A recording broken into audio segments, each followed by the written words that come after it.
Yeah, listener, what Inoue is most reflective of is the globalization of boxing.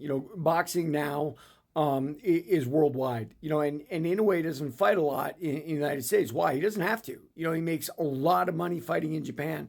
In fact, his fight at the Egg Dome or Tokyo Dome, excuse me, was the first fight boxing match they had there since Mike Tyson had lost to Buster Douglas. And I remember when they did the fight for Douglas and Tyson in the Tokyo Dome, they said this is a special event. We got extra money for it. That's how we're able to do this. No doubt Don King pocketed the majority of that money, not realizing that maybe he was going to lead his charge into a bad situation. I'm sure he thought Douglas would quit, but let's forget about that past. So, in a way, it's reflective of the sport of boxing as a worldwide phenomenon now. Of course, Turkey Al Sheikh is as well. And I think it's great that the Asian side of the world has a superstar to call their own. For too long, the lighter classes have been looked down on. Well, how do you make a splash? Make a splash by winning 4 world titles and unifying, two of them with 4 belts in the 4 belt era. That's very rare. I think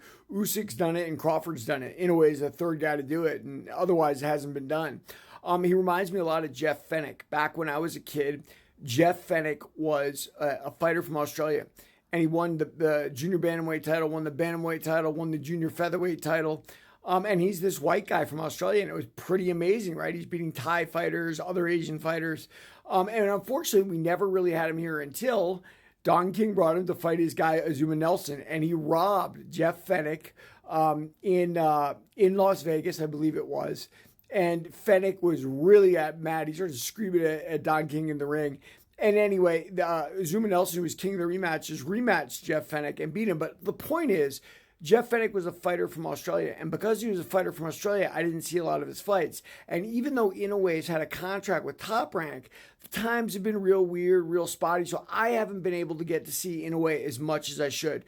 Do I know I'm going to miss a gem? Of course I do. I think it's horrible, and I don't want to miss, this monster of boxing, this knockout artist of the lightweights, which is very difficult to get. Why? Because they don't have a lot of muscle behind their punches, right? Like, there's not a lot of mass there. So everything in knockouts is gaining that mass to knock somebody out, and it's very difficult when you're a small guy. So this is a time that's very special to have Inoue. I know he had a real problem in his fight, but guess what, guys?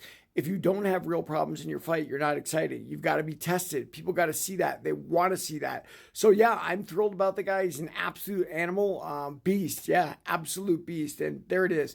Everybody, read my book, Warrior of the Light.